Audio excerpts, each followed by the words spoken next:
got that whoa na na na.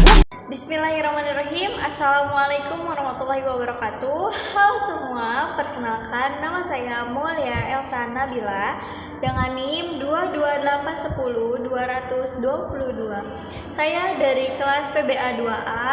Baik, di sini saya akan menjelaskan tentang pengantar semantik dari mata kuliah Madkhol Ilmi Lugah.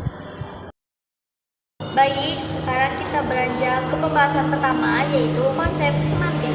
Semantik berasal dari kata Yunani, yaitu semak, atau yang berarti nomina atau tanda, atau dari kata samaino yang diartikan verba atau menandai. Kata semantik ini pada tahun 1897 dinyatakan dengan tegas sebagai ilmu makna baru melalui esai The Semantic View oleh M. Brill. Pembahasan kedua yaitu jenis-jenis makna. Jenis-jenis makna terbagi menjadi 9, yaitu yang pertama makna leksikal. Apa itu makna leksikal?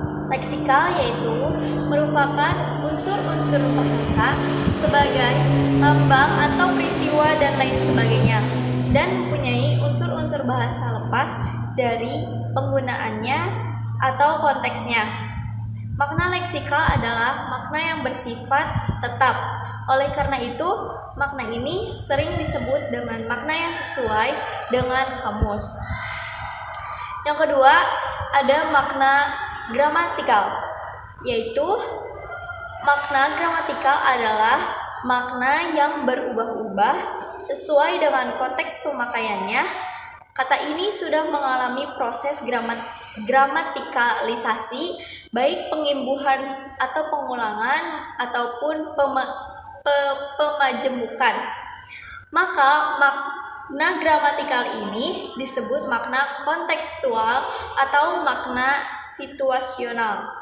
Namun bisa pula disebut makna struktural karena proses dan satuan-satuan gramatikal selalu berkenaan dengan struktur ketatabahasaan. Contoh makna gramatikal ini adalah kata kuda atau juga berkuda atau kuda-kuda. Makna yang ketiga yaitu makna referensial. Apa itu makna referensial? Adalah sebuah kata yang memiliki referensinya atau acuannya, sehingga sebuah kata dapat disebut bermakna referensial kalau ada referensinya atau acuannya. Kata-kata seperti kumbang, biru, dan buku adalah termasuk kata-kata yang bermakna referensial karena ada acuannya dalam dunia nyata.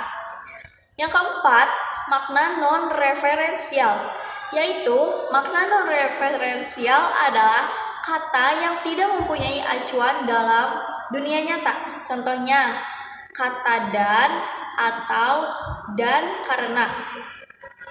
Kata-kata tersebut tidak mempunyai acuan dalam dunia nyata. Untuk makna selanjutnya yaitu kata denotatif, yaitu adalah pengertian makna kata yang sebenarnya. Artinya makna kata tersebut tidak mendapat tafsiran lain yang agak menyimpang dari makna sebenarnya. Contohnya yaitu ayam itu mati, yang berartinya tidak bernyawa. Makna selanjutnya yaitu konotatif, yaitu sebuah kata disebut mempunyai makna konotatif apabila kata itu mempunyai nilai rasa baik positif maupun negatif. Positif dan negatifnya nilai rasa sebuah kata seringkali juga terjadi sebagai akibat digunakannya referen kata itu sebagai sebuah perlambangan. Jika digunakan sebagai lambang sesuatu yang positif, maka akan bernilai rasa yang positif. Dan sebaliknya, seperti kata santri, siswa, dan gadis. Untuk makna selanjutnya yaitu asosiatif. Makna asosiasi adalah makna kata yang berkenaan dengan adanya hubungan kata itu dengan sesuatu yang berada di luar bahasa. Misalnya, kata melati berasosiasi dengan sesuatu yang suci atau kesucian. Kata merah berasosiasi berani. Makna asosiasi ini dipengaruhi unsur-unsur psikis, pengetahuan, dan pengalaman. Makna yang selanjutnya, makna idiomatik, yaitu makna idiom adalah makna yang tidak dapat diramalkan dari makna unsur-unsurnya, baik secara leksikal maupun gramatikal. Idiom dibedakan menjadi dua, yaitu idiom penuh dan idiom sebagian. Idiom penuh adalah idiom yang semua unsurnya sudah melebur menjadi satu kesatuan sehingga makna yang dimiliki berasal dari seluruh kesatuan itu. Contoh, banting tulang artinya bekerja keras. Meja hijau yang artinya pengadilan. Jam karet.